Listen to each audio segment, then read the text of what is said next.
نحمده ونستعينه ونستغفره ونعوذ بالله من شرور أنفسنا ومن سيئات أعمالنا إنه من يهد الله فهو المهتد ومن يضلل فلا هادي له وأشهد أن لا إله إلا الله وحده لا شريك له وأشهد أن سيدنا ونبينا محمد عبده ورسوله يا أيها الذين آمنوا اتقوا الله حق تقاته ولا تموتن إلا وأنتم مسلمون يا أيها الناس اتقوا ربكم الذي خلقكم من نفس واحدة وخلق منها زوجها وبث منهما رجالا كثيرا ونساء واتقوا الله الذي تساءلون به والأرحام إن الله كان عليكم رقيبا يا أيها الذين آمنوا اتقوا الله وقولوا قولا سديدا يصلح لكم أعمالكم ويغفر لكم ذنوبكم ومن يطع الله ورسوله فقد فاز فوزا عظيما إخوة الإيمان السلام عليكم ورحمة الله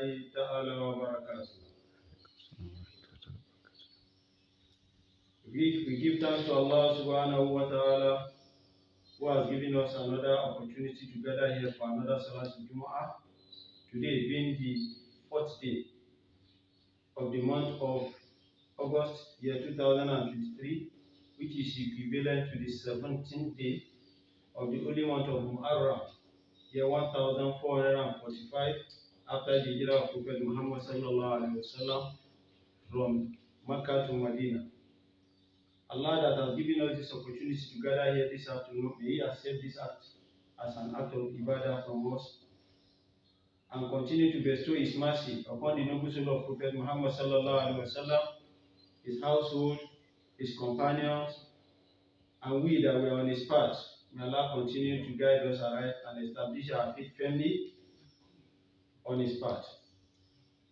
Today, we're going to start the discussion concerning the Hijira of Prophet Muhammad And as I told us last week, the Hijira of Prophet Muhammad was migration from one place to another. But the one that is more pronounced that we know is that of the migration from Mecca to Medina. But there was another migration that Rasulullah did prior to that. That one is also called Hijira. And literally, what we mean by Hijira is the movement from one place to another. It cannot only be movement from a particular position of residence to another location. Our migration from what we are doing that are bad to what Allah subhanahu wa ta'ala and Prophet Muhammad had encouraged us to be doing that are good. So whenever you leave what is bad and move to what is good, whenever you leave the area of darkness to the area of light, it's also what? It's also Hijra. Hijra are of two types: the spiritual Hijra and the physical Hijra. Both Rasulullah did, and he encourages every one of us to also do. The spiritual Hijra is the one that we are going to do to use to cleansing our body, to use to cleansing our soul, that all these things that are taboo, we won't be doing them any longer. Because we have heard in the Holy Quran and we have heard in the hadith of Rasulullah that whatever Rasulullah asks us to do, we should do. Ma amartukum bihi fa'ati'u wa ma na'akum anhu fajtanibuhu. What Rasulullah asks us to do, we should do them. In the process of doing them, we will be going away from what Rasulullah and Allah had asked us to distance ourselves from. So whoever is doing that is also doing what? Hijra. That is the spiritual Hijra. Then the physical Hijra is for you to move from a particular place with your body and move to another location. The people that have left their villages to come to where we are now, for a particular reason, it's your self Hijra that they did. But it wasn't a what? It wasn't a physical, it wasn't a spiritual Hijra. Rasulullah he traveled Laylatul Isra wal Mi'raj. It was one Hijira that he did because he traveled with his body and soul. So literally, Hijira means movement from one place to another, but it can be of two types, which is either spiritual or physical. Now we want to discuss about the physical Hijira, migration of Rasulullah sallallahu alaihi wasallam, which I told us that there was a prior Hijra before that of the one that was pronounced that every one of us knows. Rasulullah sallallahu alaihi wasallam, after the death of Sayyidatuna Khadija bint Khuwailid, his wife, Abu Talib, who was his uncle that was protecting him from the torment of the Quraysh, also died. In the holy month of Shawwal, 12th month after the declaration of his prophethood, we all know that Rasulullah sallallahu alaihi wasallam was able to declare his prophethood at the age of 40. Then he spent another 15 years while he was calling for people to come and emulate, or to people to come and what? Accept the religion of Islam. So in the 12th year, that was at the age of 52, Rasulullah, he spent 10 years after the proclamation of what? Of the prophethood, and he spent 13 years in Medina. So Rasulullah sallallahu alaihi wasallam had to leave because of the torture of the Quraysh. After the demise of Khadija and that of Abu Talib, it was Abu Lahab. Abu Lahab was also his cousin, was also his uncle. He was the one that was protecting Rasulullah sallallahu alaihi wasallam, but he never did that for long. Within 21 days, less than a month, that was the only time that Abu Lahab didn't fit to protect Rasulullah sallallahu alaihi wasallam. So when Rasulullah sallallahu alaihi wasallam discovered that, yes, what I have been passing through right from the time of my uncle Abu Talib, there is tendency that I will face what is more than that now, because of the chastisement of the womb of the Quraysh. Rasulullah sallallahu alaihi wasallam now thought of going to Taif. Taif is a location that is just like 60 miles away from Mecca, which is equivalent to maybe probably 97 kilometers from Mecca. Rasulullah sallallahu alaihi wasallam discovered that if I don't do this, I will be killed. And the message of Allah subhanahu wa ta'ala that I need to go and propagate will not get to where Allah subhanahu wa ta'ala wanted it. Brothers, anywhere that we discover that we are not welcome in that place, we should not stay there. That means that place is not going to be habitable for us. We need to do what? To do Hijra. So Rasulullah sallallahu alaihi wasallam did Hijra to where? To Taif. And when he was going, he went with his Mawla, Zayd ibn Haris. Zayd ibn Haris was the adopted son of Rasulullah sallallahu alaihi wasallam. Initially, he was a slave. Before Rasulullah sallallahu alaihi wasallam now adopted him, he now became what? Al-Mawla, an adopted son. So it was him that Rasulullah sallallahu alaihi wasallam took along with him when they secretly left Mecca. Rasul sallallahu alaihi wasallam trekked from Mecca to Taif. Because at then, he doesn't even have camel, he doesn't even have donkey, he doesn't have any means of transportation. So on getting to Taif, and while they are on transit, any community they get to, Rasulullah sallallahu alaihi wasallam will do what? We call them to come and accept Islam. It was not really narrated the number of people that accepted religion of Islam from Rasulullah sallallahu alaihi wasallam before getting to Mecca, nor was it recorded that they didn't accept Islam. Rasulullah sallallahu alaihi wasallam get to Taif. On getting to Taif, he met the rulers of Taif as at then. And the people that were ruling Taif as at then, after the demise of their father, he left behind 3 sons And these three sons, they now reach a consensus within themselves that nobody will be a king among us. Three of us will jointly be doing what? Be ruling the kingdom of Taif. The first one among them is called Abdul. The second one is called Mas'ud. The third one is called Abib. All of them, they are sons of Amr ibn Umayr al-Saqafi. That was their father. So none of them single-handedly become what? None of them single-handedly became the ruler of the Taif, of the kingdom of Taif. They are all jointly doing what? Giving decisions. Rasulullah sallallahu alaihi wasallam went to them.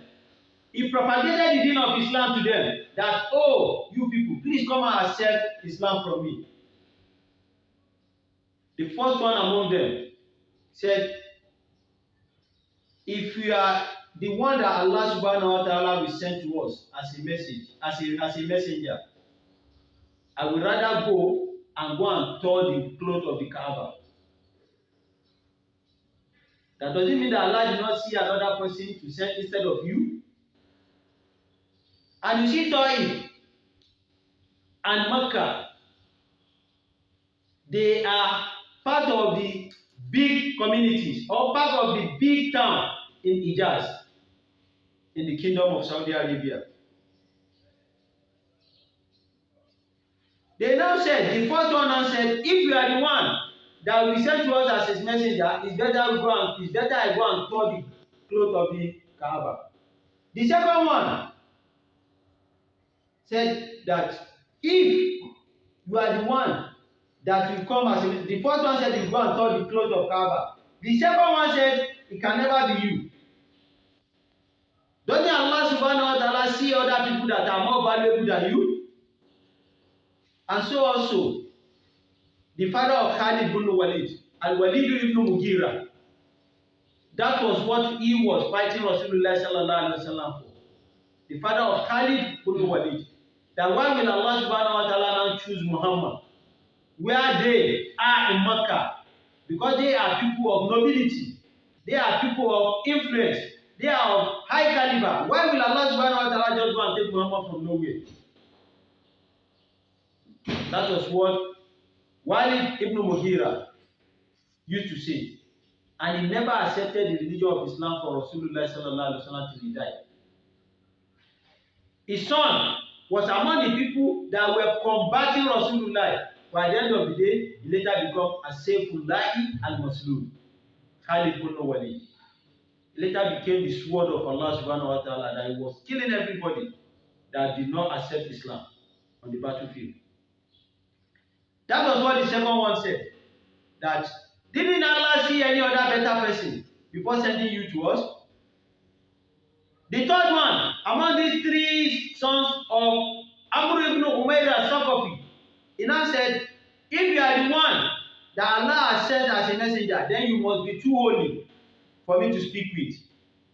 And if you are not the one, then your level can never match my level, so I can't talk to you. These are the insinuations. These were the utterances coming out from the rulers of the Taif. And what did Rasulullah sallallahu alaihi wasallam ask them to do? Just to accept the religion of Islam. The religion of Islam that me and you are just doing on the platter of gold today. Rasul really suffered. People humiliated him, including those that followed him. There were persecutions. There were social boycotts. There were economic boycotts for Rasul and those that believe in him at the early stage of emancipation of Islam. May Allah subhanahu wa ta'ala be pleased with their souls. They now deny Rasul sallallahu alaihi wasallam that they won't accept the religion of Islam from him. Rasul now said, okay, إِذَا فَعَلْتُمْ مَا فَعَلْتُمْ فَاكْتُمُونِي. And if you people have done what you have done, you have said what you want to say to me and to Allah subhanahu wa ta'ala, okay, don't expose me to the people of Quraysh. Don't expose me to the Meccan people that I'm here. They can come and attack me here again because I ran away from them. Rasulullah sallallahu alaihi wasallam told them this. Because in that same Taif, Rasulullah sallallahu alaihi wasallam has a distant aunt that married from Mecca to Taif. So by extension, we still have a relative or the relatives of the Quraysh in Mecca in Taif. So by transmission, biologically, Rasul still has relatives in Taif. Rasul now doing this agreement with them that please don't expose me. Don't let them come and attack me here. It was narrated that Rasulullah sallallahu alaihi wasallam stayed in Taif for 10 days, calling the people of Taif to come and accept Islam, but they never did. He was calling the influential people, come and accept Islam, they never did. He was calling the poor people, the less privileged people, come and accept Islam, they never did. The best thing they could offer Rasulullah sallallahu alaihi wasallam was to gather the gullible people around them, that they should go and be mocking him, they should go and be stoning him, they should go and be pelting him, and be uttering different kinds of slanderous words unto Rasulullah sallallahu alaihi wasallam. That was what they did for him in Taif. After the 10 days, Rasulullah sallallahu alaihi wasallam deemed it fit that I need to leave, because as I am here, they are not accepting the religion of Islam from me, and they might end up killing me. Rasulullah sallallahu alaihi wasallam now left. When he now got to Qaribeen Manazil, before getting to Qaribeen Manazil, like 3 kilometers, like 5 kilometers away from Taif, he got to a place, he saw a garden. The garden belonged to Utbah and Sheba. These 2 brothers are the sons of Rabbi. On getting there, he now sat under a tree that at least I've been coming with unhappiness. I've been bitter. Let me stay here and rest for some time. The owners of this garden, Utbah and Sheba, these 2 brothers belonged to whom? Rabbi. Rabbi was their father. They said that Rasulullah sallallahu alaihi wasallam, and at the end of the day, it was discovered that their mother was from Mecca. They have seen what Rasulullah sallallahu alaihi wasallam had passed through. They saw how they were pelting him before he got to that place to rest. So Rasulullah sallallahu alaihi wasallam, under that tree, he now raised his hand to Allah subhanahu wa ta'ala. His companion was with him, Zayd ibn Haris, and that was where the prayer that Rasulullah sallallahu alaihi wasallam uttered, that was where the prayer now came out from. Rasulullah sallallahu alaihi wasallam now raised his hand. He now asked Allah subhanahu wa ta'ala that Allahumma, oh Allah, I'm asking you, ilayka ashkoo, dwafa quwati. I'm a very person that doesn't have power. I am powerless. Dwafa quwati. I'm somebody that doesn't have any strength. I'm crying out to you, Allah subhanahu wa ta'ala. Hijira. And I am helpless in front of people around me. I ran away from Mecca in anticipation of getting shook up in Taif. On getting to Taif, I asked them to come and worship you, Allah. I asked them to come and accept Islam from me, Allah. They never answered me. The best thing they can do to me is to humiliate me and be pelting me with stone, including the influential people and the gullible people around them. Oh Allah, Hijira. I'm helpless. Where is your face, Allah subhanahu wa ta'ala? Alannas. I'm in front of people. I don't know where to go to. Nobody is around me. Nobody is here to listen to me. Oh Allah, I'm calling on to you. Arh'amar rahimin, because you are the most merciful and the most beneficial. You are the one that used to benefit people with different kinds of benevolence. You are the one that used to shower mercy on people, and nobody will ask you, why did you do that? Oh Allah, I'm calling on to you. Anta rabbul mustada'fin. You are the Lord of the less privileged ones. As we are also here, Allah, we are very powerless.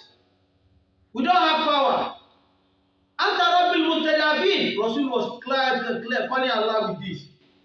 Wa anta rabbi, and you are my Lord. Illam takiluni, where do you want me to run to? If you don't answer this my call. Inni tajahumuni, do you want me to go back to the people, distant people, that I don't know them from anywhere, that have frustrated me, that have humiliated me? Is that are those people that are they those people that I want you to go back to? Allah, I'm calling up to you. With mallaktahu amree, all my enemies, qaribeen, all my close family members, like the Abu Jahl, like the Abu Lahab, like all those people in Makkah, that I thought will be able to shield me from external forces. Allah, do you want to send me back to them with shame? And I'm not doing anything other than calling them to your path. Rasul is telling Allah subhanahu wa ta'ala like this. Illam yakun bika alayya ghadabi fala ubali. Oh Allah, if you are not angry with me, don't forsake me. If really you are with me on this mission, Allah, don't forsake me. Mecca people, I ran away from them with hope of seeking for succor in Taif. I got to Taif, it was another torment. What Mecca people did not even do to me, they did it to me there. They were petting me. They petted Rasulullah sallallahu alaihi wasallam that to the extent that blood started coming out from his forehead. And the way they are petting him with stones, Zayd ibn Haris, he was trying to cover Rasulullah. So it was two of them that they were pelting together. So Rasulullah sallallahu alaihi wasallam was calling out to Allah that Allah, do you want all this to go in futility? I know you will not do that, Allah. He's telling Allah. Walakin afiyatika iya awsawli. For Allah, I know your mercy, your compassion, and your passion will be what will be tranquil. That is what will bring tranquility to me. Allah, I'm asking you, come to my aid. A'udhu bi nuri wajhika alladhi ashrakta lahu zulmat. Allah, I'm asking you, because of your light that you use to illuminate all darkness, you are the only one that has light. No any other person. I'm not talking about the electricity that we are using in our various homes. The light of Allah subhanahu wa ta'ala, wherever Allah subhanahu wa ta'ala on His light onto, everywhere will become radiant. All darkness will turn to light. Allah, I'm asking you with that light, come to me, bring me out of this tribulation. Wasila alayhi amru dunya wal akhirah, and make sure and ensure that my affairs in this world and the hereafter come with ease. Min anta bi. Oh Allah, I don't want to witness your displeasure. I don't have capacity to withstand your anger. Oh Allah, I'm calling on to you. Oh yah'illa alayya sa'ati. I don't have strength to withstand your anger. I don't have strength to withstand your chastisement. I don't have strength to withstand your wrath. Allah subhanahu wa ta'ala, I'm calling on to you. Laka utubi anta. Allah, my submission, my whims, my caprices, everything belongs to you, Allah subhanahu wa ta'ala. I will continue to be calling on you until you are pleased with me. Wala hawla wala quwwata illa bik. Rasulullah sallallahu alaihi wasallam said, there is no power, there is no any discretion that is beyond whatever you, Allah subhanahu wa ta'ala, has decreed. This was the prayer that Rasulullah sallallahu alaihi wasallam prayed. Or this was the supplication that Rasulullah sallallahu alaihi wasallam supplicated to Allah subhanahu wa ta'ala at the time of adversity. With me and you too, we can be calling Allah with these words. That Allahumma, ilayka ashkoo dwafa quwati wa qillatu hillati wa awani alannas ya arh'amar rahimin. Anta rabbil mustada'fin wa anta rabbi. Ila takiluni ila ba'idin tajahumuni am ila qaribeen a'aduwwi mallaktahu amree. Illam yakun bika ala ghadabi fala ubali. Walakin afiyatika iya awsawli. A'udhu bi nuri wajhika alladhi ashrakta lahu zulmat. Wasila alayhi amru dunya wal akhirah min antanzila bi ghadabik aw ya'ulla ala sa'ati laka utiba hatta tarido wala hawla wala quwwata illa billah. Rasulullah sallallahu alaihi wasallam said all this as we have translated to Allah subhanahu wa ta'ala.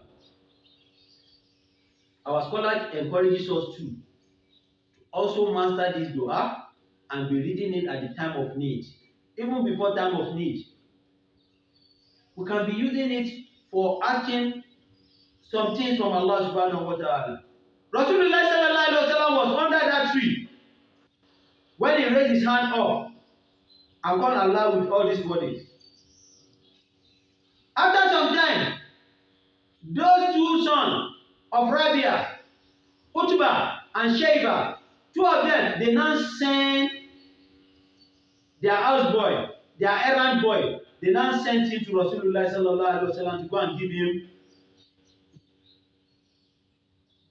strawberry, al-illam, to go and give him strawberry, to go and give him grape, and grape is enough. To go and give him, grape is a very precious fruit. They asked him to go and give him, and the name of that houseboy or errand boy is called Adas. When Adas now took the grape to Rasulullah sallallahu alaihi wasallam, where him and Zayd ibn Haris were sitting, on giving it to him, he now told him that I brought a gift to you. Rasulullah sallallahu alaihi wasallam doesn't eat sadaqah. Ahlul Bayt doesn't eat sadaqah. But they take what? They take gift. We've mentioned this when we're talking about Salman al-Farisi.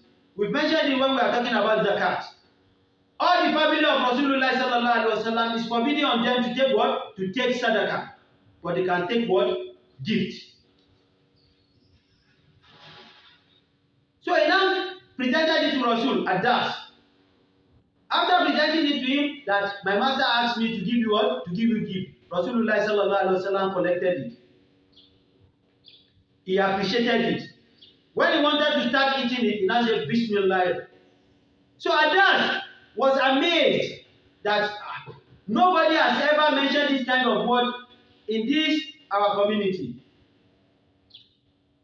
He now asked Rasulullah sallallahu alaihi wasallam that, who are you? Where are you from? And where did you get this wording, this Bismillah that you have mentioned? Where did you get it from? Rasulullah sallallahu alaihi wasallam now asked him that, what is your name? He now told Rasul that I am Adas. I'm serving those two masters. Rasulullah sallallahu alaihi wasallam now asked him, Min aina ant? Where are you from? He now told Rasulullah sallallahu alaihi wasallam that I am from Nineveh. Nineveh is from Iraq. Nineveh from Iraq. Rasulullah sallallahu alaihi wasallam now said, you are from the community of my brother Yunus. He now said, how do you know? Rasulullah sallallahu alaihi wasallam now told him that he, Yunus, was a prophet and he himself is what? Is a prophet. So Yunus is a brother to him. Rasulullah sallallahu alaihi wasallam now asked Adas that which religion are you practicing? He now told him that he is a Christian and Nasuri is a Christian. Immediately that Rasulullah sallallahu alaihi wasallam finished his conversation with Adas, Adas just upped him. He started kissing him on his forehead and he started kissing him on his legs. As he was doing that, just because of Bismillah ar-Rahman ar-Rahim.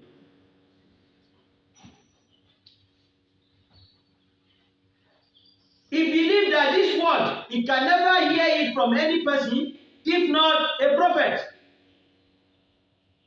As he was kissing Rasulullah sallallahu alaihi wasallam forehead and his leg, his master, Utbah and Shayba, they were looking at him. So one of them now told the senior person that, see your houseboy. See what he's doing to that man, that unknown man. See what he's doing to him. So after some time, Adas came back from Rasulullah sallallahu alaihi wasallam. The master started smacking him that we send you on an errand to go and do this. You are kissing him, somebody you don't know where he's coming from and where he's heading to. We don't know his mission. Adas now said, I heard from him a fantastic wording that no any other person can utter it on the head, if not a prophet of Allah. Sallallahu Alaihi Wasallam. Then I said, what is it? He said, this was Bismillah, that was Bismillah Rahmanir Rahim. And it was Prophet Yunus that said it before this time. They now told him, they were trying to confuse him that no, your own millah, your own religion that you are practicing is better than his practice, that the religion is practicing. And that said no. The religion he has brought is the religion of light, which is better than the one we are practicing, and that was how Adas accepted Islam. Just because of Bismillahi ar-Rahmanir Rahim. Rasulullah sallallahu alaihi wasallam stayed there for some time. After some time, he left there.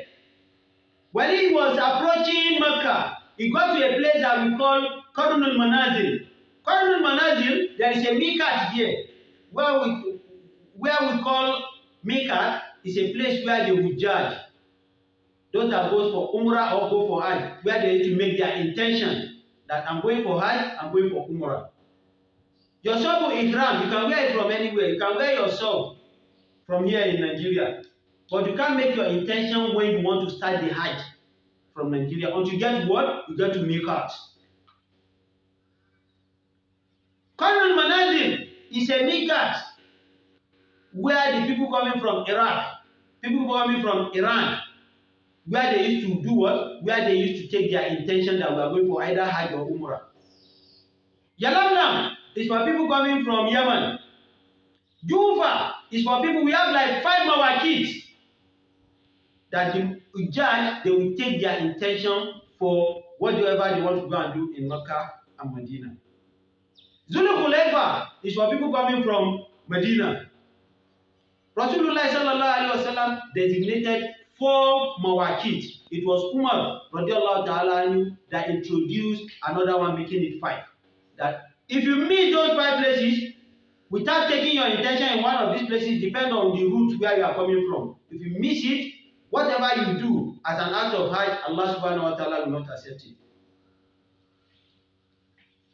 It's like that of the woman that went for Hajj. And during the Hajj period, before the Hajj rite, she now go into state of menstruation. She needs to go to Masjid al-Taif or Masjid al-Aisha. That's why it's inside Mecca city. She go and make her intention for Hajj in that place. But for man, that you are not doing any menstrual whatever, you have to make your intention from your what? From the one of the makers. It depends on the route you are coming from. So when Rasulullah sallallahu alaihi wasallam got to Qarnul Manazil, we know the torment he had passed through, and he has been passing through Mecca. We know the torture that they tortured him in Taif. We know what he passed through when he got to the garden of Sheba and Utbah, Ibn Rabi'ah. We know what he passed through. We know the relationship between him and Adas and the Duah that he recited to Allah subhanahu wa ta'ala, which we have also recited. Just like Allah subhanahu wa ta'ala is expecting him to finish that call, to finish that submission of that supplication, then Allah subhanahu wa ta'ala now sent a succor to him. Because it was immediately after he finished that his prayer that he raised down his hand, that they sent Adas to him that took grief to him. So brother, there is no prayer that we do with ikhlas in niyyah that Allah subhanahu wa ta'ala will not answer. It might not be immediate, but Allah subhanahu wa ta'ala doesn't throw all our supplication away. There are some that will be manifested in this world. There are some, they are in reserve. They will work for you in your grave. There are some, it is on the day of Qiyamah that will get them. And there are some might not be your portion. It might be the portion for your children, but you are the one that did the work. And some people are living bountiful properties, bountiful wealth for their offerings, for their generation. So also some people are reserving lots of dua that Allah subhanahu wa ta'ala had already what? Put it istijaba on top of it. He's keeping it for them, both in this world and in the hereafter. So immediately, Rasulullah sallallahu alaihi wasallam, Allah accepted his prayer. That was one. So when he now got to Qarnul Manazil, he stayed in Qarnul Manazil for like 3 days. In the midnight, that he started calling to Allah subhanahu wa ta'ala because there is no need, there is no night that Rasulullah sallallahu alaihi wasallam will not do what? Will not do tahajjud. And he will start the tahajjud from night to dawn before he now go for Salatul Subhi. Every day.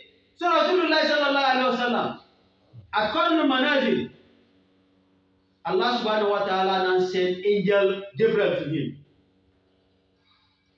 When angel Gabriel got to him, he now asked him, Abdullah Zayd ibn Haris was with him.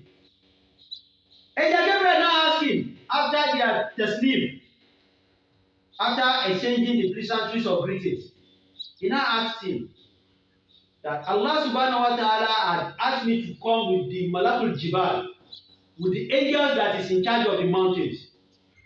I want you to speak with him.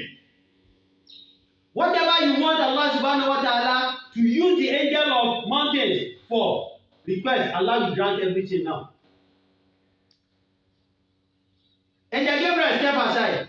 The conversation started between Nabiyuna Muhammad sallallahu alaihi wasallam and the malakul jibal, the angels that is guarding the mountains at Qarinul Manazil. When they continued their discussion, the angel now asked him that Allah subhanahu wa ta'ala had instructed me that whatever you want, I should grant it. I have the permission already. And part of the permission is that Taif and Mecca, they are in between mountains. And the people of Mecca, they've already tortured Rasulullah sallallahu alaihi wasallam. The people of Taif, they tormented him by stoning him, by humiliating him, by doing different kinds of chastisement to Rasulullah sallallahu alaihi wasallam. So the two communities, the punishment of Allah subhanahu wa ta'ala is dangling upon them like a cloud of rain. So now, the person that will bring shukr to Rasulullah sallallahu alaihi wasallam is here. Ask, sal tutor, ask, we shall grant you. Whatever you want me to do for you, Allah has given me the authority. They are in between mountains. So we just put the two communities together, we just bury them. Rasulullah sallallahu alaihi wasallam, tell me what you want. Rasulullah sallallahu alaihi wasallam answered, no, don't do that. Yes, I know Allah subhanahu wa ta'ala has sent you. But what I will say is that, but I'm thinking, I'm cogitating, and yah'illa, that Allah subhanahu wa ta'ala will bring from their generation, and yah'illa azza wa jalla, Allah the most supreme, min S.A.W, from their progeny, the people that are existing today. Tomorrow, Allah subhanahu wa ta'ala might bring among their children, man ya'budullah, those that will worship Allah subhanahu wa ta'ala, azza wa jalla. Wa'adahu la sharika bihi shay'an. That Allah subhanahu wa ta'ala might bring from them, min S.A.W, those that will be worshiping Allah alone, wala yushrik bihi shay'an abada, and they will not worship any other deity except of Allah.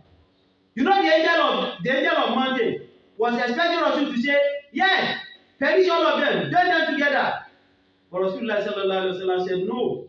But arju, I'm cogitating that maybe Allah subhanahu wa ta'ala yakhruju min S.A.W, that Allah subhanahu wa ta'ala is going to bring from their generation those that will worship Allah and they won't worship any other deity except Allah subhanahu wa ta'ala. You can see the mercy of Rasul.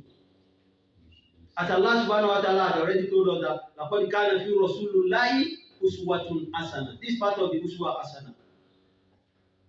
Laqad ja'akum rasulun min anfusikum azizun alayhi ma anittum harisun alaykum bil mu'minina ra'ufur rahim. This is the ra'ufur rahim of Rasulullah sallallahu alaihi wasallam. Brother, if this me and you, at the end of the day, I fought anything.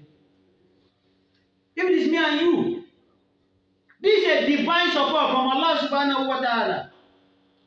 The angel did not come on his own. The angel alone did not come. That malakul jabal did not come alone.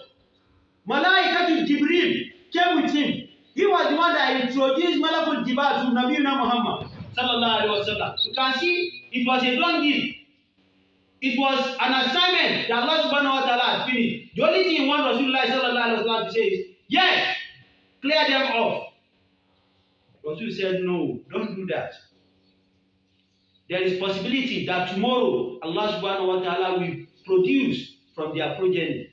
Brother, it's not everybody that has offended us that we must deal with or dealt with. We must be merciful to people. Allah subhanahu wa ta'ala, huwa rahman fawqa arshihi. Wa qala Allah said, Ma la yaramu nasa la yaramuhu Allah. Whoever is not merciful unto people, Allah subhanahu wa ta'ala will not. And this is Qudsi. Direct from Allah to Prophet Muhammad. Ma la yaramu nasa la yaramuhu Allah bis sama. Whoever is not merciful unto people, Allah subhanahu wa ta'ala will never be merciful to that person. Those of you that you have opportunity, people under you, your subjects, you should be merciful unto them. It's not everything that you punish people for. If Allah subhanahu wa ta'ala to punish me and you, won't be on this earth.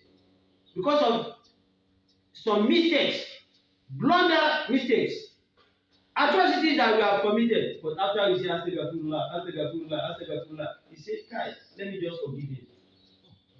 Allah that is forgiving us, why can't we too forgive other people? See Rasulullah sallallahu alaihi wasallam. He said, he is thinking that Allah subhanahu wa ta'ala will bring from their generation those that will serve Allah, wala yushrik bihi shay'an abadan, and they will never worship any deity except Allah. In Taif today, still existing till today. The rate at which Islam is being practiced in Taif, it might be competing with the rate at which Islam is fast growing in Mecca and Medina. If Rasulullah sallallahu alaihi wasallam out of state of hunger, he has asked the angel of mountain to clear them up, who will be practicing Islam today in that location? That was what happened during the time of Gazawat of Rasulullah sallallahu alaihi wasallam, which we are going to get to next week, inshallah. That was what happened because of the mercy of Rasul that saved Shuraka bin Malik. And all what Rasulullah sallallahu alaihi wasallam told him, all came to pass. Not even the time of Rasul, during the time of Umar bin Khattab radiyallahu ta'ala anhu. So brothers, let us be merciful on people. Let us be flexible on people. Rasulullah sallallahu alaihi wasallam, after this submission, he left. On getting to a particular place called Nakhala. Nakhala is also in between Taif and Makkah. Rasulullah sallallahu alaihi wasallam was there. As he was observing his tahajjud, for the number of days that he was there, Allah subhanahu wa ta'ala now sent the jinns to him. That was the sababul nuzul of those 3 verses in Surah Al-Aqab. And that of Surah Al-Jinn, where Rasulullah sallallahu alaihi wasallam, we can get this from Saheed Muslim. Rasulullah sallallahu alaihi wasallam stood in Nakhala, where he was asking Allah subhanahu wa ta'ala from whatever he needs from Allah subhanahu wa ta'ala. Allah subhanahu wa ta'ala now ensured that the jinns to be hearing his recitation. And the jinns, when they started hearing the recitation of Rasulullah sallallahu alaihi wasallam, among them, they started calling each other that why sarafna ilayka nafara min al-jinn. When a particular group of jinn, they were on transit, probably from Ukaz to Tiama, and they are passing through Nakhala. Nakhala, as I said, is a location, as we've described that of Qarnul Manazil.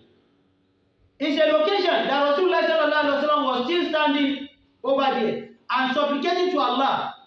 So when he was supplicating to Allah, that was when the jinn, a group of jinn, Nafar mean Nafaran, particular group of jinn, they were on transit. They now started hearing about the Quranic recitation of Rasulullah sallallahu alaihi wasallam. Faqalu ya qawmana. The particular group that were on transit, they were now calling other people, other jinns. Ya qawmana, oh, my group of jinns. Inna sabina kitaban.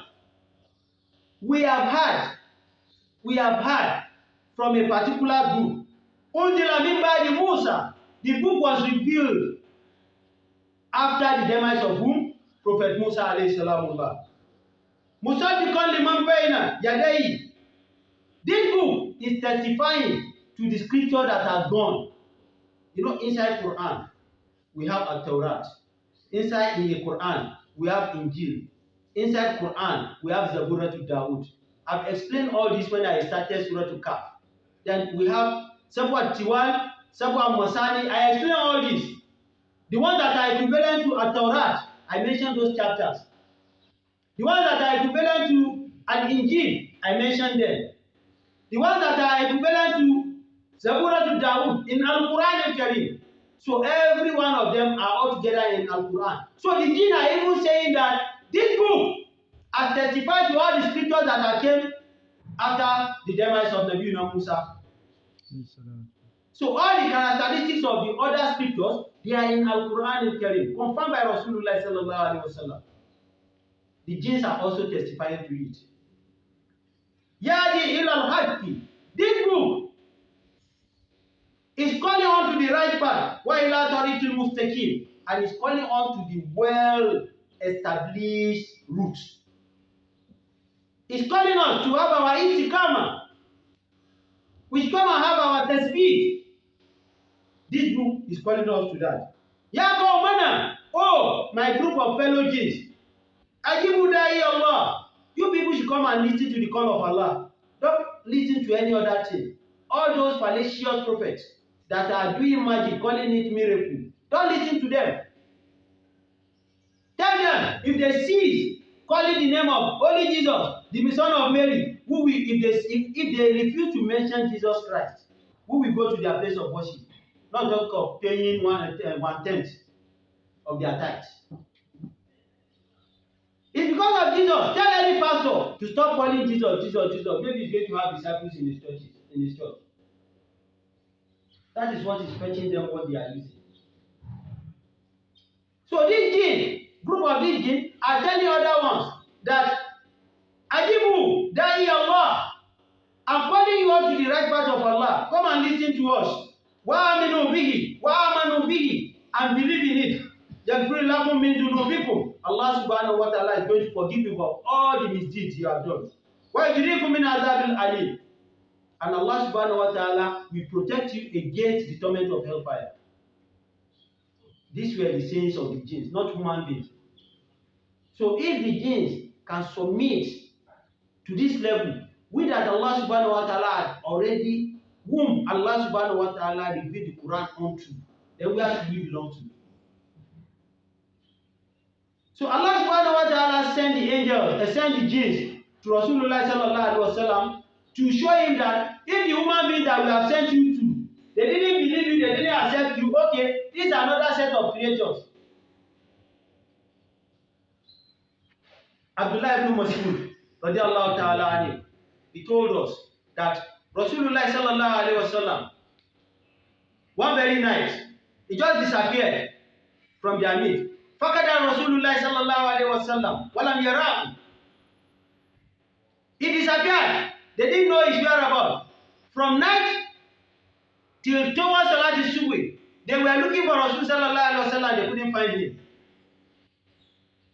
All the companions, they were searching for him. They couldn't find him.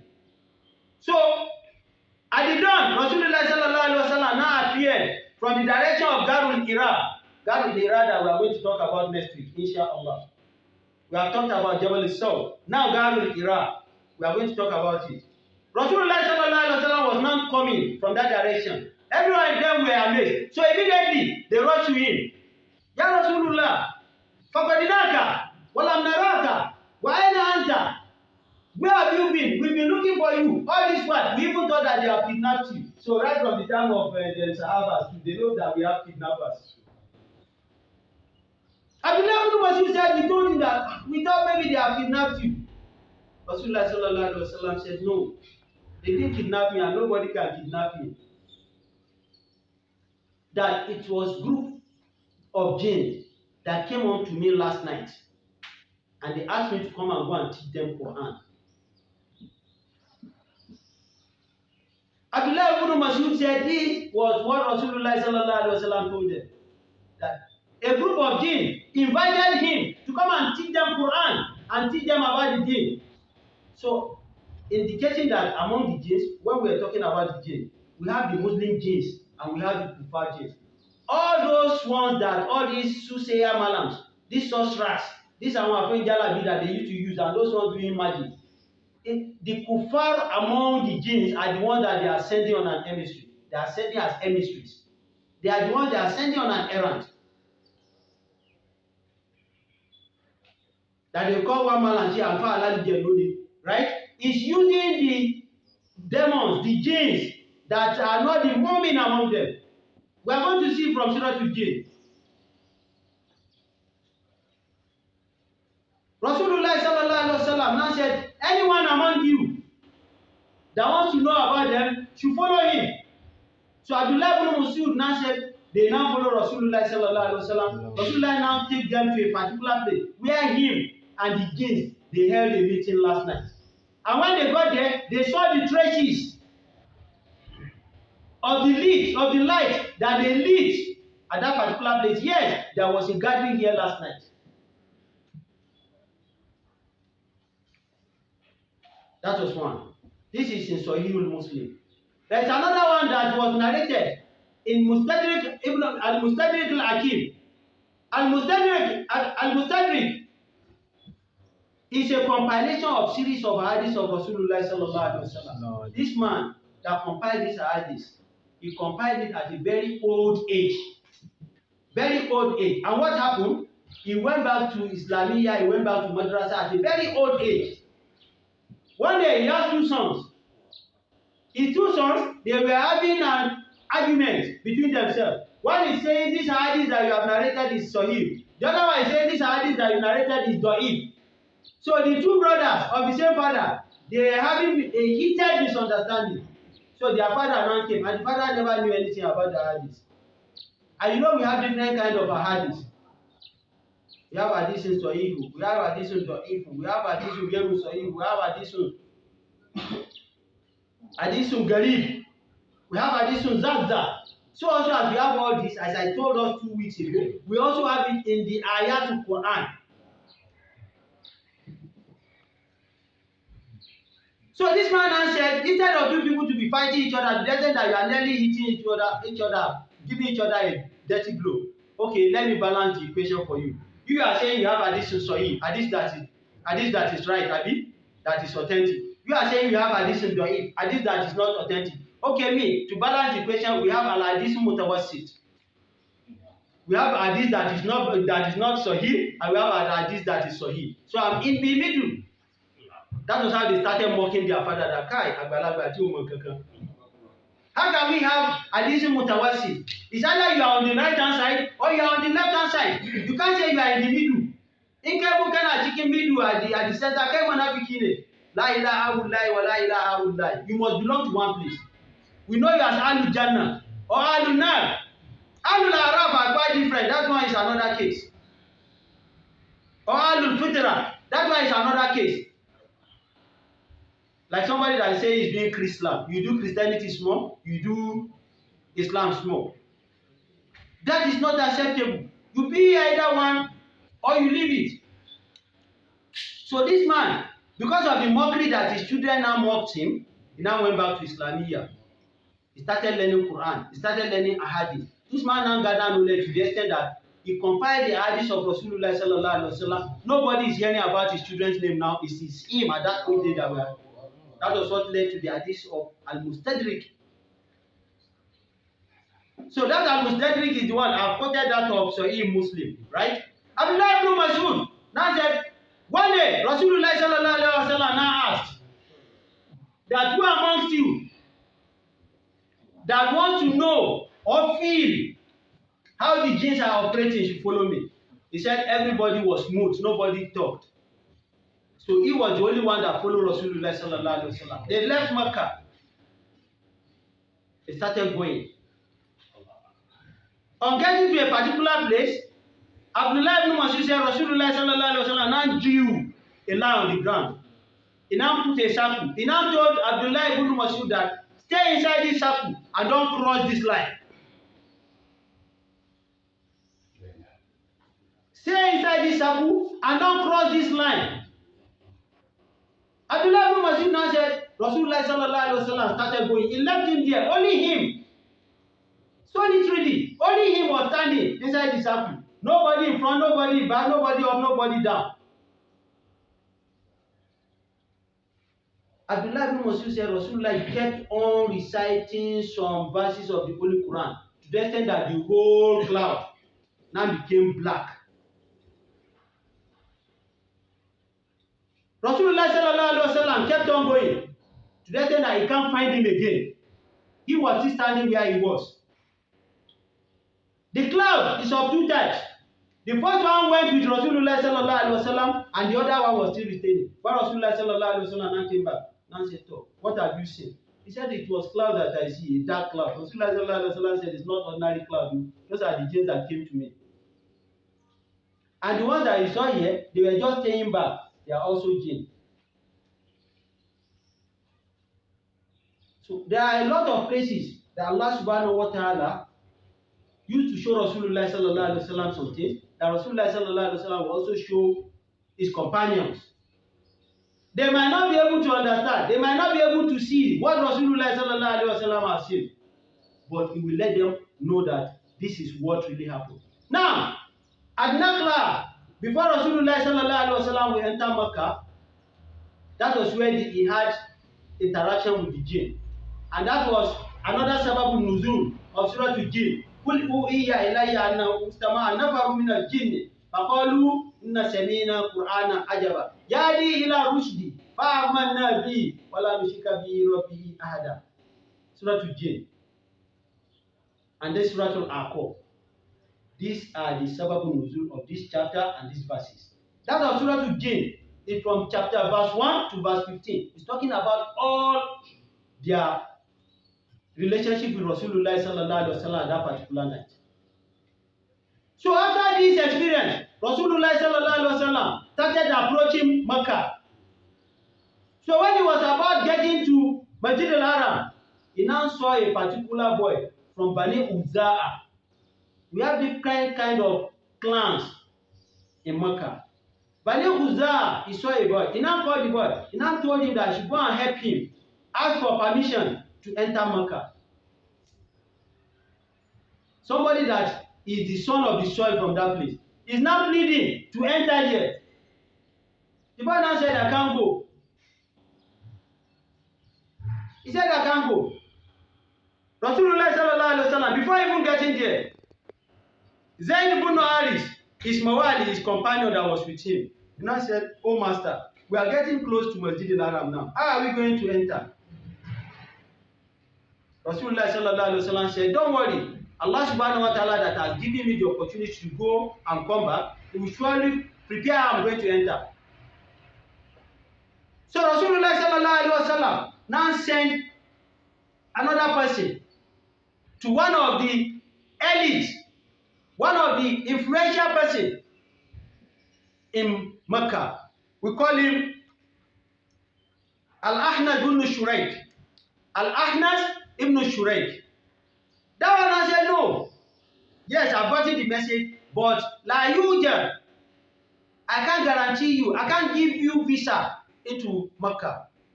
I can't give you visa. I can't protect you." Rasulullah sallallahu alaihi wasallam sent to another person, Suhail ibn Amr. Suhail ibn Amr now said, the first person said, "Ana Anif. I'm a son of the soil. Wa Anifun la yuja." The son of the soil, which what we know about you, can never guarantee you safety into this community. The second person, Suhail ibn Amr, now said, "Me, I'm a foreigner in this place." You know, the first person said, the first person is the son of the soil. That is Ahnas ibn Shuraik. Now, Suhail ibn Amr now said, "No, me, I'm not an indigenous of this place, so I can't guarantee your safety." Rasulullah sallallahu alaihi wasallam now said, "Okay, let me think of another person." He now thought of Mut'im ibn Adi, the father of Jubair ibn Mut'im ibn Adi. Rasulullah sallallahu alaihi wasallam thought of him. Immediately, when the message of Rasulullah sallallahu alaihi wasallam got to him, he stood up. And he had 4 sons. He now told his 4 sons that all of them, they should go and carry their weapons. They should go and meet Rasulullah sallallahu alaihi wasallam where he was, and they should bring him into Masjid al-Haram. He should come and do his tawaf, do his nafla at Maqam Ibrahim, and they should see him off into his house. Immediately, they went to pick Rasulullah sallallahu alaihi wasallam. They brought him back. Rasulullah sallallahu alaihi wasallam performed the tawaf. Mutim ibn Adi, he himself, he stood up, supported his children that went to bring Rasulullah sallallahu alaihi wasallam into Masjid al-Haram. He now stood firm that whatever will happen to Rasulullah sallallahu alaihi wasallam today, it will be in my presence.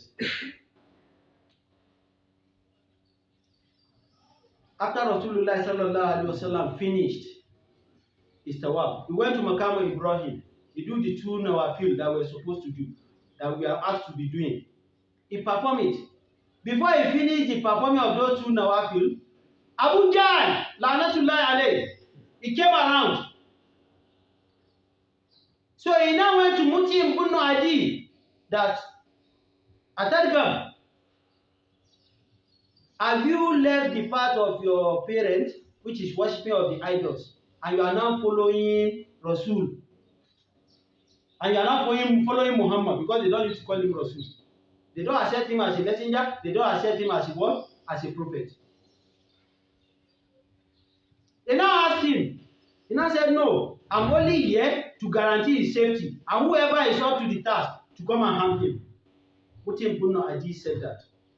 And after Rasulullah sallallahu alaihi wasallam finished his nawafil at Maqam Ibrahim, they now saw him off into his house. And that was how Rasulullah sallallahu alaihi wasallam completed the journey of Taif. And that was the first Hijira that Rasulullah sallallahu alaihi wasallam made. So after Ghazwatul Badr, which we have discussed, Rasulullah sallallahu alaihi wasallam and his companions, they captured like 70 prisoners of war. And they now said, what is going to be their jizya? What is going to be their ransom? Is for them to do what? To be teaching the Sahabis. They should be teaching them what? They should be teaching them book. They should enlighten them. Because majority of these people that they caught, most of them are learned. They are not learned in terms of Quran, but they can write, they can read. So if you want to pay ransom, we are not interested in your money. Come and teach our people that cannot read and write. So those that doesn't have anything to offer, they are not pleading. Rasulullah sallallahu alaihi wasallam now said that لو كان مطعم بن عدي حيا ثم كلمني على هؤلاء النتنة لتركتموهم له كما قال رسول صلى الله عليه وسلم. That Adi bin Mutim bin Adi, we all know Mutim bin Adi. He was the one that brought Rasulullah sallallahu alaihi wasallam back to Mecca. He was the one that protected him, right? But he was not a Muslim. He was a kafir, he was a mushrik. Rasulullah sallallahu alaihi wasallam now said, I didn't be today because Mutim bin Adi had died before the battle of Badr. And we know that the first battle in Islam was Battle of Badr. So he had died before then. Rasulullah sallallahu alaihi wasallam now said, today after the battle of Badr, we have captured many of the Quraysh. Right? Adin bin Mutim bin Adi is alive today. Summa kallamani ala haula'i natina, and now spoke to me on these filthy people that I should release them. Lataratumuhum lahu, I will have released them on ransomly for Mutim bin Adi, despite the fact that he wasn't a Muslim. So brothers, what lesson do you want to learn from this? Anybody that does good to us, we should pay him back with goodness. You can see, even the person that was not alive, Rasulullah sallallahu alaihi wasallam was still remembering the good or the goodies that he had offered him. That despite the fact that he wasn't a Muslim, if he's alive today, and he now pleaded on behalf of these infidels, these 70 people that we have captured as prisoners of war, I'm going to release them to him. So, people that are now destroying people's property, in the name of saying that they are not Muslim. Where did we learn our own from? Where did they learn their own from? Because you are not going to be part of them, inshallah. Killing people because they didn't say la ilaha illallah. And they didn't attack your mosque. They didn't attack your family. You just see them come, catch a couple of bands and you started killing them. Who taught you that? Despite the fact that Muti ibn Adi was not alive, Rasul sallallahu alaihi wasallam still remembered the goodies he had offered him yesterday. May Allah subhanahu wa ta'ala let us be among the people that be appreciating people and continuously to be appreciating Allah subhanahu wa ta'ala. Inna Allaha wa mallaktahu yusalluna ala nabi ya ayyuhalladhina amanu sallu alayhi wa sallimu taslima.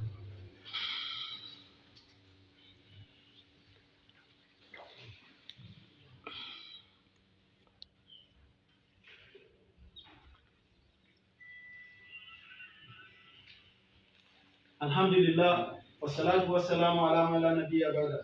We give thanks to Allah subhanahu wa ta'ala who has given us another opportunity and gather everyone of us here. May Allah count this gathering as an act of worship. And all what we have discussed, may Allah accept it as an act of ibadah. This was the first Hijira that Rasulullah sallallahu alaihi wasallam performed. Majority of us, we are not aware of this, and that is why we try to share this knowledge with us. May Allah let it be of a knowledge that we have shared that is going to benefit everyone of us. So, Qudratullah Ta'ala, we'll be talking about the Hijira of Rasulullah sallallahu alaihi wasallam from Mecca to Medina by next week. May Allah spare our life. So, abunda muka fada yau shine batun Hijira manzo sallallahu alaihi wasallam. To dukan mu mafi yawancin mu mun san batun tafiyarsa daga Mecca zuwa Medina ne. Amma yayi wani babban tafiya kafin wannan.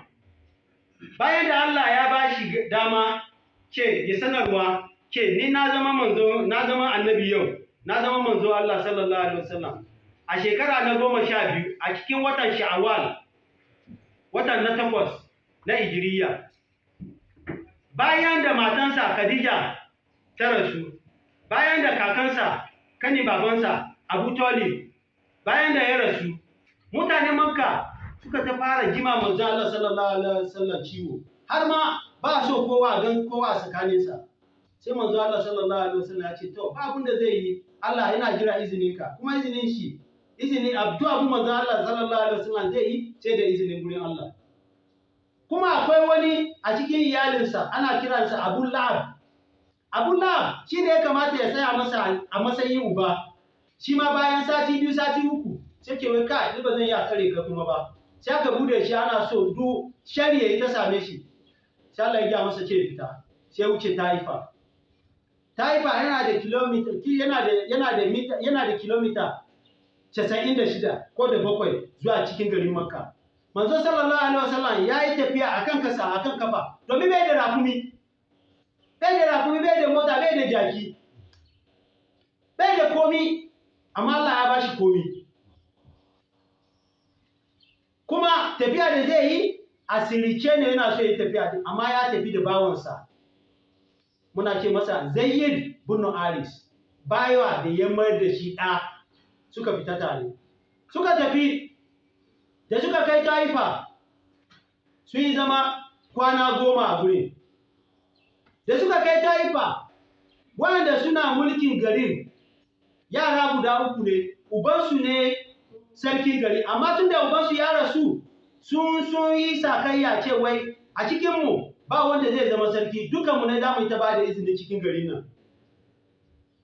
Na farko sunan shi Abdu Yalil, na biyu sunan shi Maskudu, na uku sunan sa Habibu ibnu Amr bin Umayr as-Saqafi. Sunaye su kenan, suna uban su kenan. Suka je ya same su, ina kiran ku zo ku yi na Allah ne, ba wani abu da ya kawo ni nan. Wani a cikin su ya ce wai in ba wani da Allah zai aika a ce irin ka ne, ni zan je Ka'aba yanzu in je yaga riga da yana jikin Ka'aba, bakin kyalle nan. Wai zan je gurin in mai da Ka'aba sirara. In dai kai ne, waye ne kai? Na biyu ya ce wai ba wani da ya fi ka alheri a can cikin Makka ko a nan Taifa, Allah ya zabi wani a cikinmu. Bai yarda ba.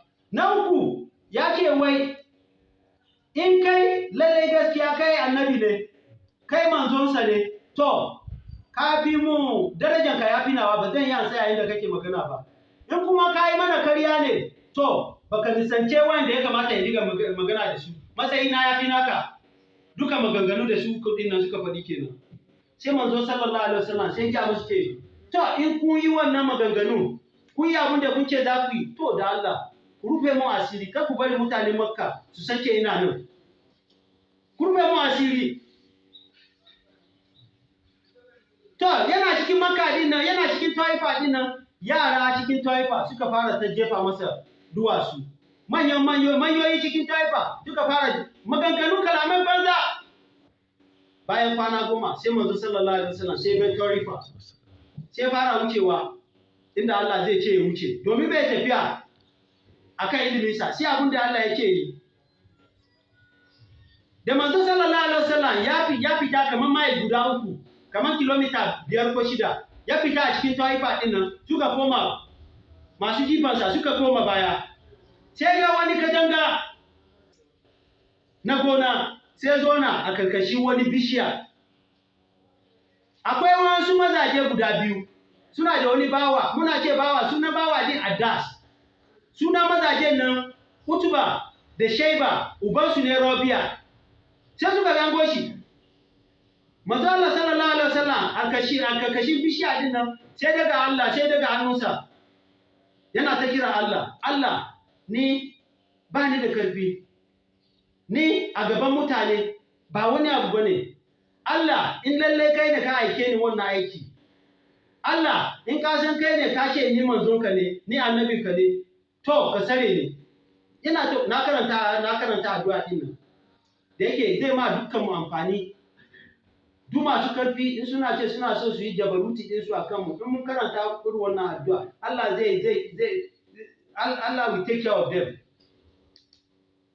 so yadda manzo Allah sallallahu alaihi wasallam yana gama addu'a din nan sai su wayannan yaran nan su mazaje guda biyu nan sai suka tura bawansu ya kai mashi ina grape wani yayin dutse mai tsada sosai din nan sai suka ce wai ya kai mashi da ya kai gurin manzo sallallahu alaihi wasallam manzo Allah baya cin sadaka amma an bashi gift an bashi kyauta zai karba mun wannan magana so biyu lokaci da muna maganar sabinsa Salman Farisi na ba da tarihin wannan lokacin da muna maganar zakka na ba da tarihin maganar yadda manzo Allah kuma mutanensa alul baiti matansa yaransa jikokinsa bai halitta su ci sadaka ba amma an ba su kyauta za su karba da annayen su guda biyu sai addu'a nan sai yake wai to gashi na kawo maka kyauta sai manzo sallallahu alaihi wasallam sai karba sai ce bismillahir rahmanir rahim zai ci da yaron na yaji sai ce kai waye ne kai daga ina ne sai manzo ya Allah sallallahu alaihi wasallam ya tambaye shi ce kai ma waye ne sai ke wai suna na Addas kuma addini su Nasara ne Krista ne Addas din nan shi mutumin Iraki ne kuma daga gari Annabi Yunusa ne fito gari Annabi Yunusa kun san duwa na bawa nan ba dukkan su bane larabci ba kuma Annabi Ibrahim kakanmu din nan shi mutumin Iraki ne daga Hur sai ke waito ni daga cikin gari Annabi Yunusa ne sai Nabi Muhammad sallallahu alaihi wasallam ya ji masa ce to aini Nabi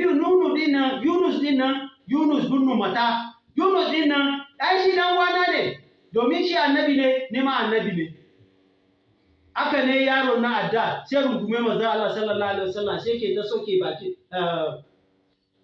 yana ta kiss din fuskansa da kafafuwansa domin yayi farin ciki immediately aka ne ya accept in Islam aka ne musulunta to su ogansa suna ta ganin sabon da yake yi da manzo sallallahu alaihi wasallam da ya dawo sai na zuwa ta fara hayaniya da shi sai ya musu yake wannan mutumin na da kuka ganshi shi babban mutum ne ba irin shi akan kasa domin maganganu da yake fada a bakinsa ba inda za a yi ba wai daga bakin manzo Allah ba sai suka giya mashi suka ce wai ai addinin ka da yake yi ya fi nashi wai lalla addinin sa ya fi namu kuma ni na riga na yadda na musulunta aka ne manzo Allah sallallahu alaihi wasallam Allah ya amshi addu'arsa daga gurin nan bayan gurin nan sai wuce wani guri muna ce karnul manazil Qarnu manazil shi ma yana tsakanin Taifa da Makka ne. Guri ne su alhazai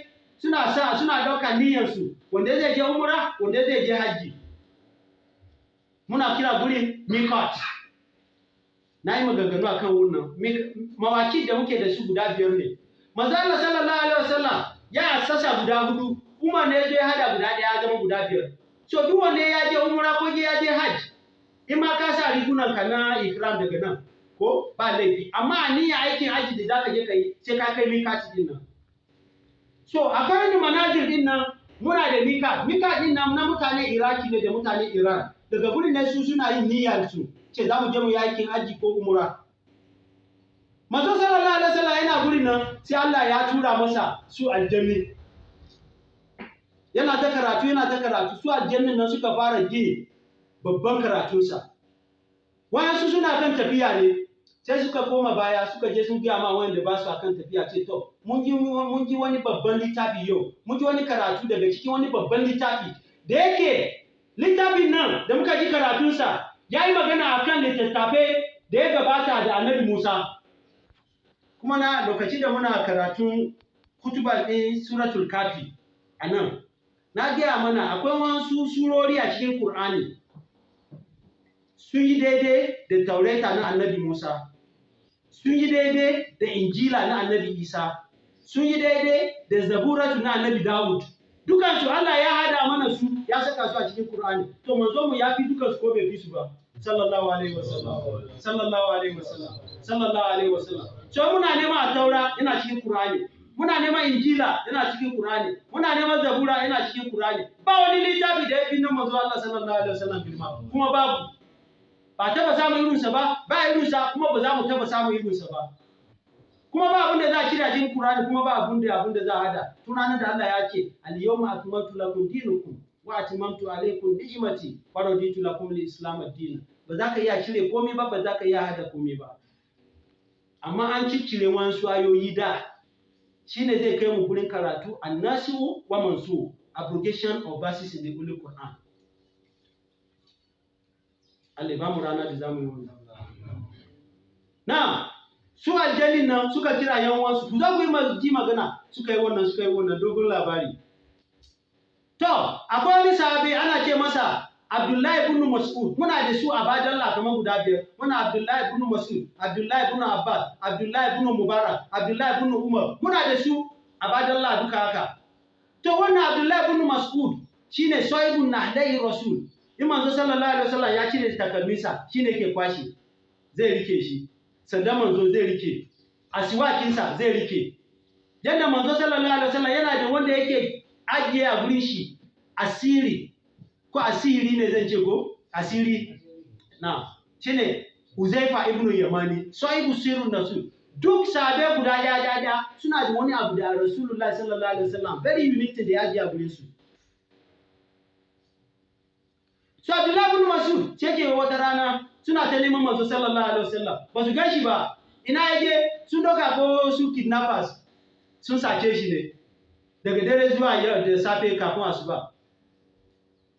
Sai wani lokaci suka ganshi yana ta zuwa daga gurin kogo na Ira, suka je kusa da shi, manzo mun doka ko an kidnapping ɗinka ne na kaji ya ce a'a su wasu aljanu ne suka zo jiya da dare wai zo koyar da su Qur'ani.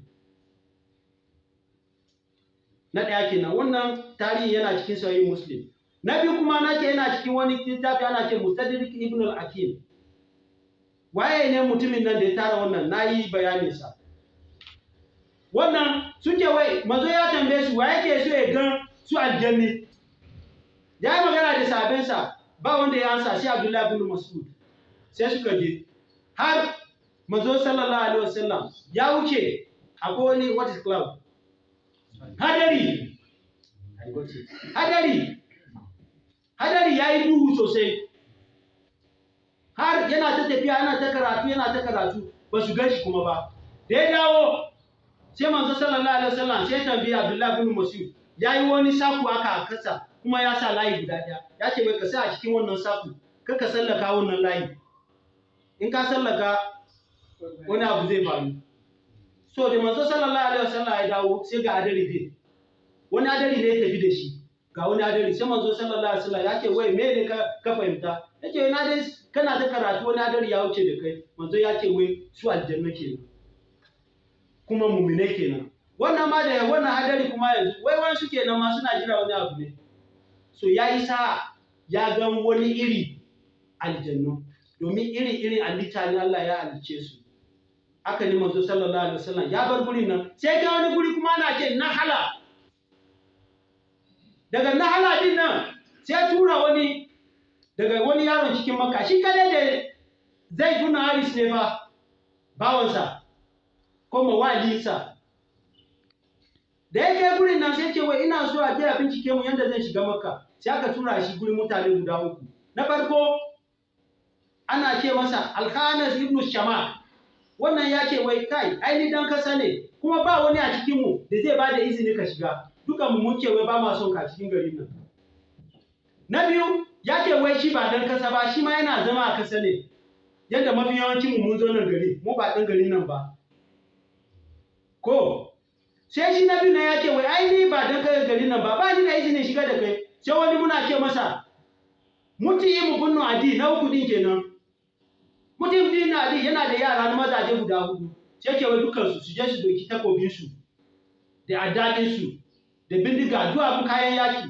su je su doki manzo sallallahu alaihi wasallam shi ko da shi makka ya zo Ka'aba ya zo yi tawafi in ya gama tawafi ya je yi sallah raka'a biyu a gurin makamin Ibrahim duk ban waye a cikin makka din nan ya zo tsare shi kuma shi ma ba wai musulmi bane haka ne yi aka tsare manzo sallallahu alaihi wasallam shi da kanshi ma ya tashi ya bi yaransa suka raka manzo Allah sallallahu alaihi wasallam yayi tawafi yayi nafila makamin Ibrahim har suka raka shi ya shiga gidansa haka ne manzo sallallahu alaihi wasallam ya gama tafiyar Taifa hijira na farko da yake kenan Allah ya samu gama lafiya an fahimta ko to shi wannan kusa alheri ne imam manzo sallallahu alaihi wasallam ko to da aka gama yakin badari ne na farko da aka yi da manzo sallallahu alaihi wasallam ya kai Madina sai aka diba prisoners aka diba mutanen gidan yari guda 70 sai manzo sallallahu alaihi wasallam yake wai kafin mu sake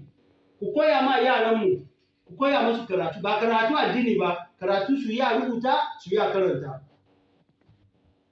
duk wanda ya koyar da mutum biyu za mu sake shi ba za mu karbi komai a hannunsa ba so manzo sallallahu alaihi wasallam ya ce to ku da ba ku da komai da za ku koyar da mutane ya zai yi da ku manzo Allah sai ya ce wai da mutim bunnu adin wannan kafiri din nan da ya raka shi shiga makka ya ce wai da yana na a raye ne kuma ya je kan magana kan wayan nan 70 din nan wallahi zan yarda in ce ya wuce da su kuma ba zan karbi komai a hannunsa ba domin shi ma ya taba masa alheri jiya so abinda za mu dauka a cikin wannan karatu wannan bayani na yau ko huduwa na yau ne duk wanda ya taba mana alheri kar mu manta da su ko ma wanda yake bauta ma gumaku ne to wanda muke bi shi ma ya tuna ce wani ya taba mashi alheri kuma ba musulmi ba ba mu'mini ba to yan mu da suna ta kashe mutane suna ta kone gidajen mutane suna ta saka wuta a cikin gonayensu ai na suka gani wa suke bi wa ya koyar da su wannan al-islamu wa dinus salam mu ba da zaman lafiya inda muke Allah ya sa mu gama lafiya inna la ya'murukum bil adli wal ihsan wa ita'i zil qurba wa yanha 'anil fahsha'i wal munkar wal baghi ya'idukum la'allakum tadhakkarun insha Allah sati mai zuwa zan fara magana akan yadda manzo ya yi hijira daga Makka zuwa Madina duk wannan ba wai tarihi kawai bane akwai fa'idodi a ciki akwai fa'idodi Allah ya sa mu gama lafiya insha Allah by next week as we have concluded on this journey of Rasulullah sallallahu alaihi wasallam from Mecca to Taif, and he came back. We are not just sharing this with us. We need to pick the lessons, the endurance and perseverance of Rasulullah sallallahu alaihi wasallam throughout his life. These are the lessons we need to derive from all this. May Allah let it have a positive impact in our life. So next week we are going to discuss about his hijrah from Mecca to Medina. Because hijrah they are of two types. We have spiritual hijrah. We have physical hijrah. I've explained all this at the inception of this khutbah. May Allah let it be a benevolent discussion we have discussed. Allahumma hizal Islam wal Muslimin. Wazilla shirka wal mushrikeen. Damir adaka adda ad-din. Mansur ibadaka al-muwahidin bi rahmatika ya arhamar rahimin.